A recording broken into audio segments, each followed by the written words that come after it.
I am Sandra Hindman, the founder and president of Les Enluminures in Paris, Chicago, and New York. In this short video, I'd like to introduce you to the Book of Hours, the so-called bestseller in the Middle Ages. Let's start with an introduction to books of hours.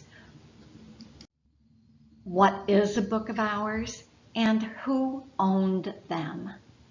I like this picture because it shows the Virgin Mary in a triptych in the Metropolitan Museum in the cloisters, and she is reading from a book of hours, interrupted by the angel at the moment of the Annunciation.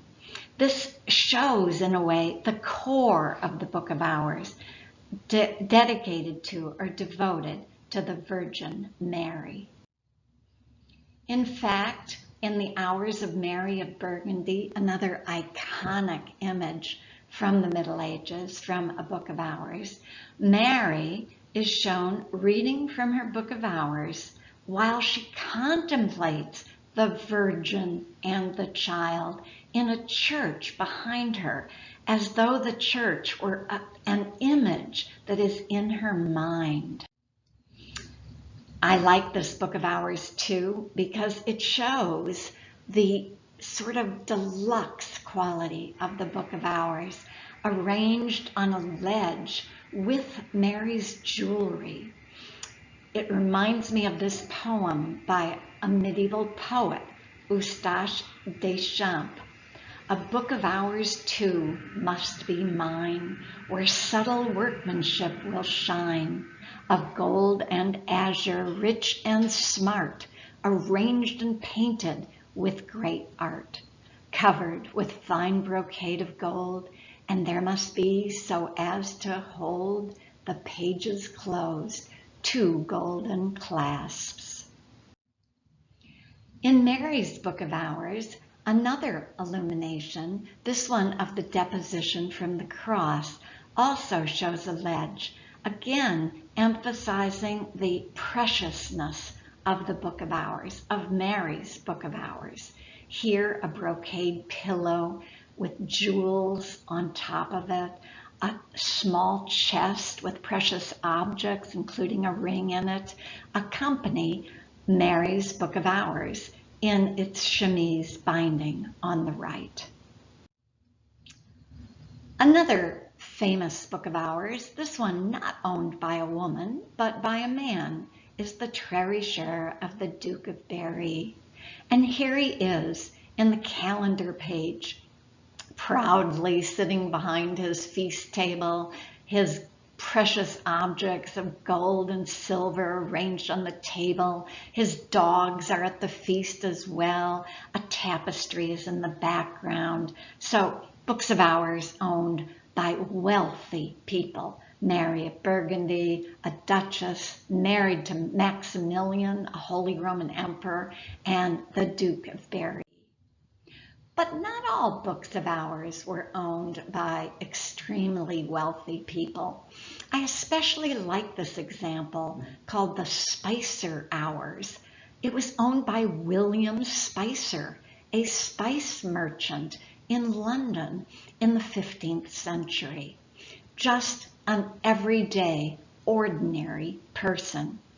We know this partly because his obit is recorded here in the calendar. William Spicer died in 1469. And it went through the Reformation in England, where it continued to be used in the 16th century, which we know because the prayer for Thomas Becket is crossed out, as the proclamation in 1538 instructed that the prayer for Thomas Becket, certain indulgences, and all papist language be eliminated. This shows where the London booksellers worked, at Paternoster Row, not far from the cathedral. And Paternoster Row is in fact only about a 10-minute walk from where the spice merchants had their shops. An easy walk for William if he wanted to purchase a Book of Hours. Another Book of Hours made for an ordinary person, perhaps upper middle class, because he had it illuminated by the workshop of Attavanti, who Vasari called one of the most celebrated illuminators from the Middle Ages, the Calgagni Hours. We know it was for them because their arms appear in this page right below the initial on the right-hand side, and it's even dated on the right in a colophon at the end of the manuscript. We don't know very much about the family, but it is interesting that they were involved in a dispute with Michelangelo, who wanted to purchase the land that their house was on for his project of the new papal library, bringing the family and the Book of Hours to life. And Books of Hours were also owned by mothers who taught their children to read from the Book of Hours. For them, St. Anne, the Mother of the Virgin, as she is shown here in a Book of Hours in the Getty Museum, St. Anne teaches Mary, the young child on the left, to read. Well, that's a look at who owned Books of Hours. But what about their content and structure? There's a calendar, the Hours of the Virgin, the 7 Penitential Psalms, the Office of the Dead, the Suffrages. We'll look at these different sections, as it were, of a Book of Hours pictorially. Starting with a calendar, you already saw the January page in the Duke of Berry's calendar. We have the zodiac sign. Here on the left is Taurus, and on the right, Gemini, accompanied by what is called a labor of the month. These are sort of everyday scenes. Here in both April and May is courtship, often the picture used for these particular months. And for October and November in the same book, October shows the planting of seeds with the zodiac sign of Scorpio, and November shows knocking down acorns from trees with the swine beneath the trees next to the zodiac sign of Sagittarius. Your calendar had all the saints of the year in it, as you see here, some of them in red. That is actually where we get our phrase, red letter days, from the more important saints in the medieval calendar. The famous Book of Hours by the Duke of Berry, with the Duke himself at his feast table on the left. And then January is followed by February, illustrated by peasants warming themselves by the fire. What follows is the core of the Book of Hours, the Hours of the Virgin. Now, I should say that in no way do these pictures actually illustrate a narrative in the text. The pictures are their own story. They tell their own narrative. Here, much like the picture we saw earlier from Robert Campin in the cloisters, we have the Virgin interrupted at prayer by the angel Gabriel, who comes to announce that she's going to astonishingly have a child. And then Mary visits her cousin. Her cousin is Elizabeth, and they're each pregnant. And Mary says, "Guess what? I just heard the news." And Elizabeth says, "Me too."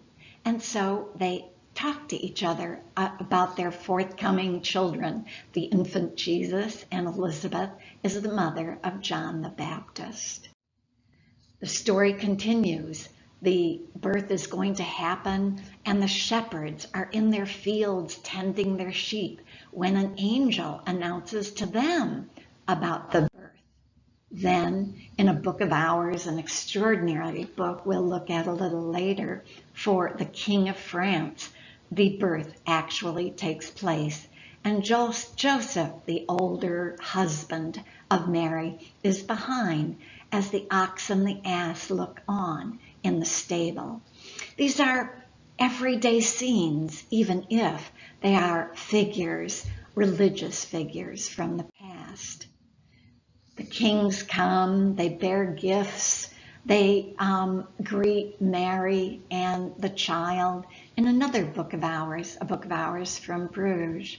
I should say that Bruges is probably the second most important center after France for the production of books of hours in the 15th century. After the Hours of the Virgin, there is something called the Penitential Psalms. And these are 7 psalms that you would say in penance. David is, of course, the author of the Psalms. And here, in a really beautiful book, Ghent Bruges book, with scatter borders, flowers and strawberries, birds and insects, we see David at prayer and his harp, on which he composed the Psalms, sitting next to him with a typical little Flemish town, its canal, and the castles in the background. Another image of David in prayer, also from the 7 penitential psalms in a book of hours made in Rouen by the Talbot master. I especially like this picture in part because it is the picture in which the patron of the book, probably this woman portrayed on the right in the margin and on the left in the initial, is illustrated. Again, a town with turrets, castles, landscape in the background. The 7 penitential psalms is sometimes also illustrated with this scene of David in prayer and then Bathsheba at her bath, because David was adulterous. And so he wrote these psalms saying penance for his own sin, as the viewer owner is meant to say penance for his or her sins. Sometimes the psalms were illustrated as they are here with a scene of the Last Judgment in this lovely earlier book of hours from the Gold Scrolls group, named as such because look at the gold scrolls behind on the background of the miniature. Here, Christ, God the Father really, sits on the rainbow and the souls come out of the ground from purgatory. This is what can happen to you too. Relief from purgatory if you properly say your 7 penitential psalms. Or here's the next section. If you were going to the funeral of a family member or a friend, you would take your book of hours with you.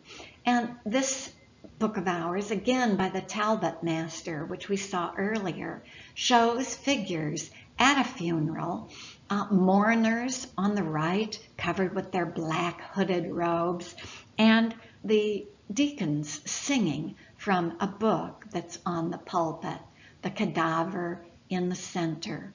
And then in the margin, squirrels, monkeys, hybrid figures enchant the viewer as he or she looks at the pictures, turning the pages. Another illustration from the Office of the Dead shows this horrifying scene of hell.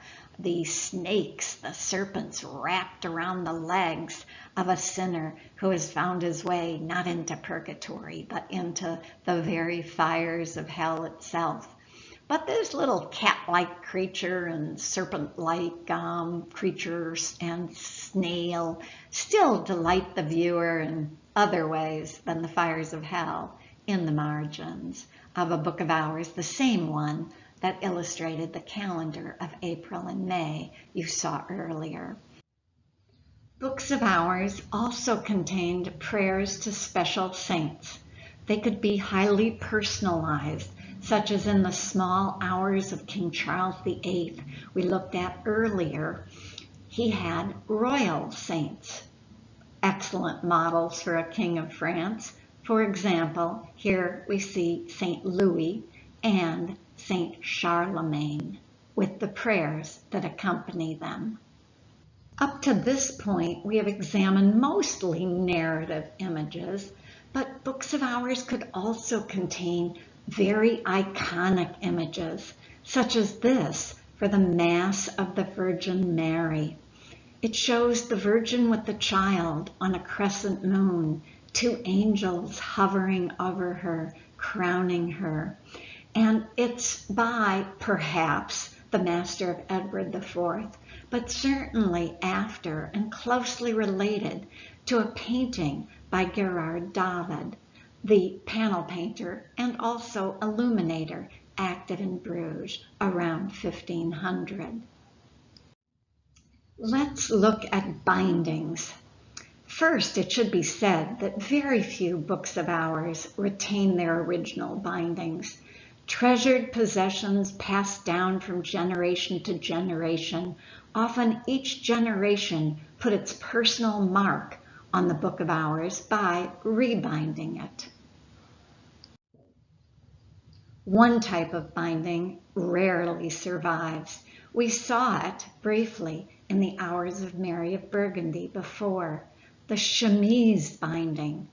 Mary holds her book of hours inside a textile cloth, voluminous, probably velvet, perhaps even brocaded. The unwrapping of the book was part of the experience of reading a book of hours like this. It was tactile. This marvelous object came out of this luscious cloth to reveal its secrets to the reader. Here is a rare example of a similar chemise or textile binding on a book of hours, now in a private collection.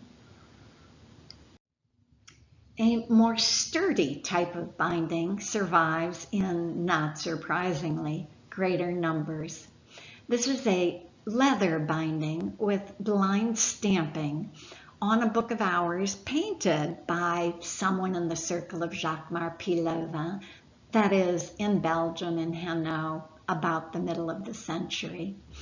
And one of the special features of this book of hours is the four-edge painting, very elegant four-edge painting. We see here a detail of that four-edge painting, which rarely survives because, as I've said, books of hours are mostly rebound, and when they are rebound, their edges are also recut. Girdle books are another type of binding.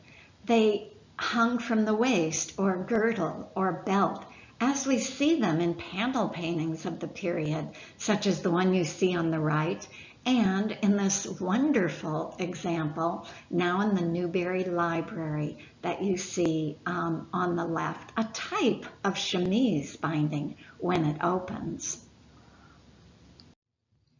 Some bindings were elegant and jewel-like, such as this one on a book that probably belonged to Anne Boleyn in 1536, now in the British Library.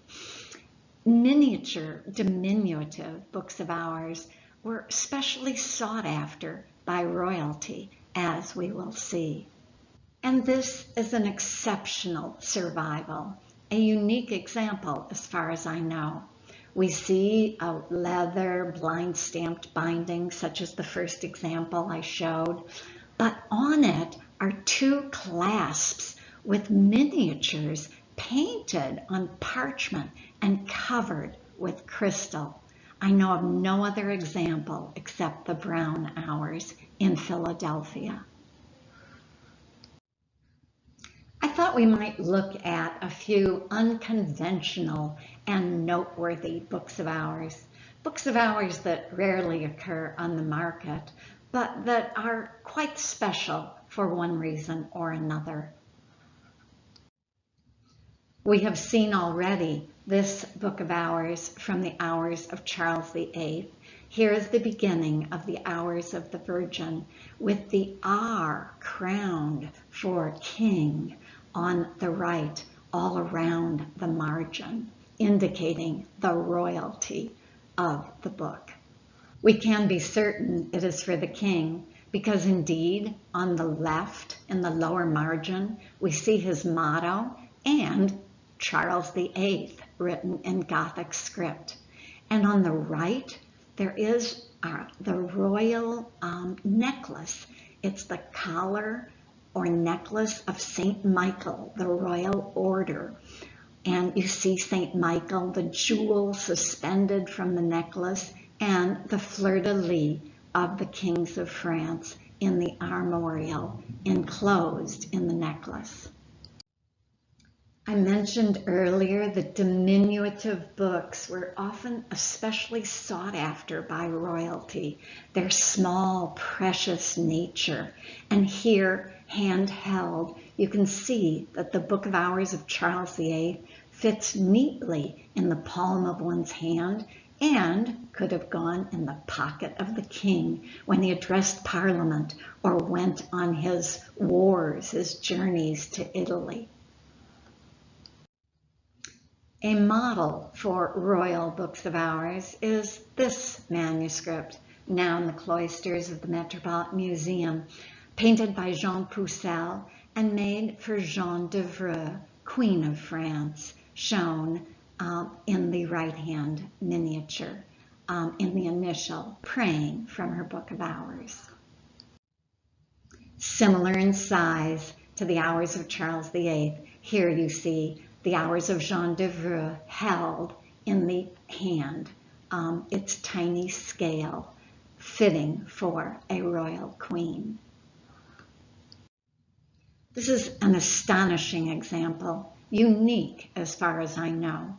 You can just barely make out that the pages are cut out circles through which, on a page beneath the circle, you see the image. This kind of peekaboo effect of a devotional image is not imitated or replicated in any other Book of Hours except this one, the Hours of Petau.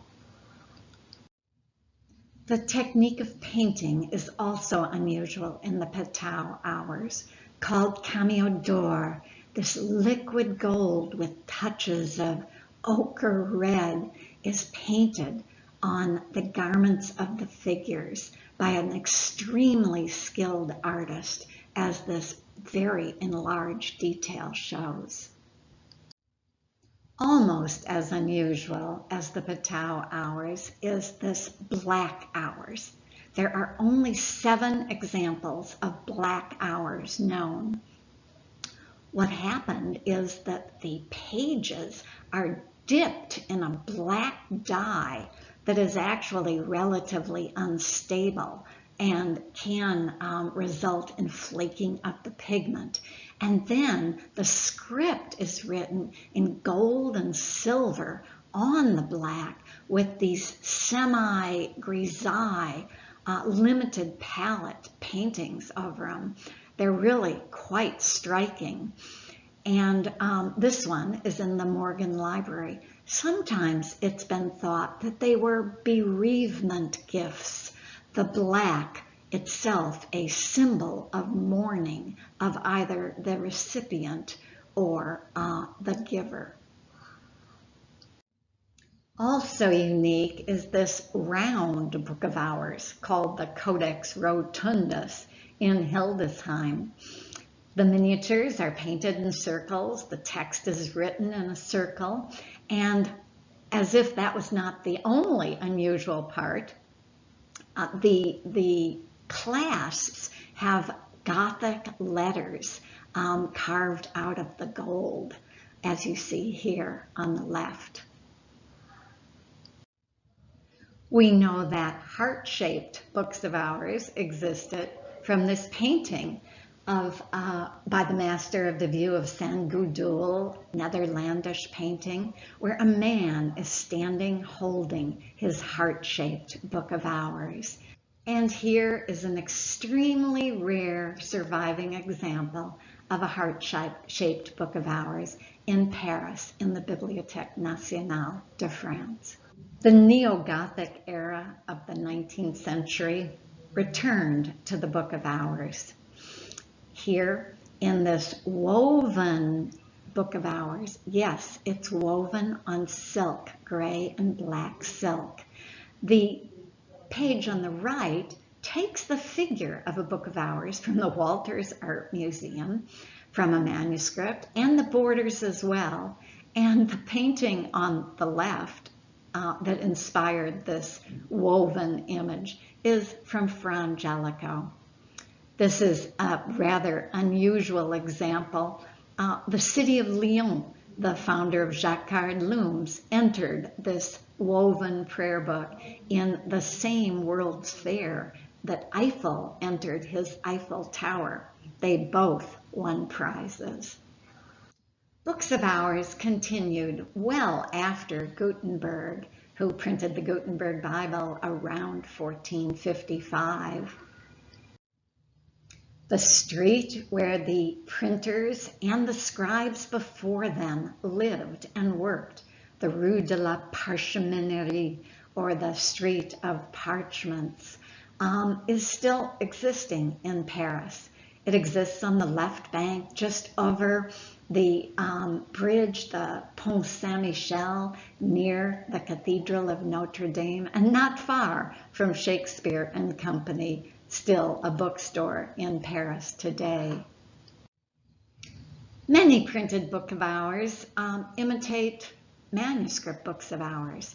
They're thickly painted often over the woodcuts or prints that survive beneath them, and then architectural Renaissance borders such as these are added to them. Germain Hardouin is only one of many, many printers who produced Books of Hours in Paris in the 16th century, all the way up to about 1550. Here is another of Hardouin's creations, this one from 1536, and unusual in its miniature format and its agenda or wallet shape. In total, more than 2,000 editions of Books of Hours were printed in Paris up until around 1550, an extraordinary number, carrying the popularity of Books of Hours well 100 years after Gutenberg. There are plenty of resources at your disposal to learn more about Books of Hours. Two of the standard ones are in the upper center and the right, exhibitions at the Walters Art Museum and the Morgan Library, both by Roger Wick. On the left, a book of essays edited by Jim Marrow and myself gives you some of the latest word on Books of Hours in all the different European countries. And finally, a little handbook in the lower center, Medieval Must-Haves, changing the name from bestsellers to must-haves, is on Books of Hours in France and Flanders, written by me. I've really enjoyed sharing these examples with you today, and I hope you will want to learn more about Books of Hours, this magical treasure from the Middle Ages. So please visit our website, where you can see many examples of Books of Hours with accurate descriptions of them, and peruse them to your heart's delight. Thank you. Enjoy.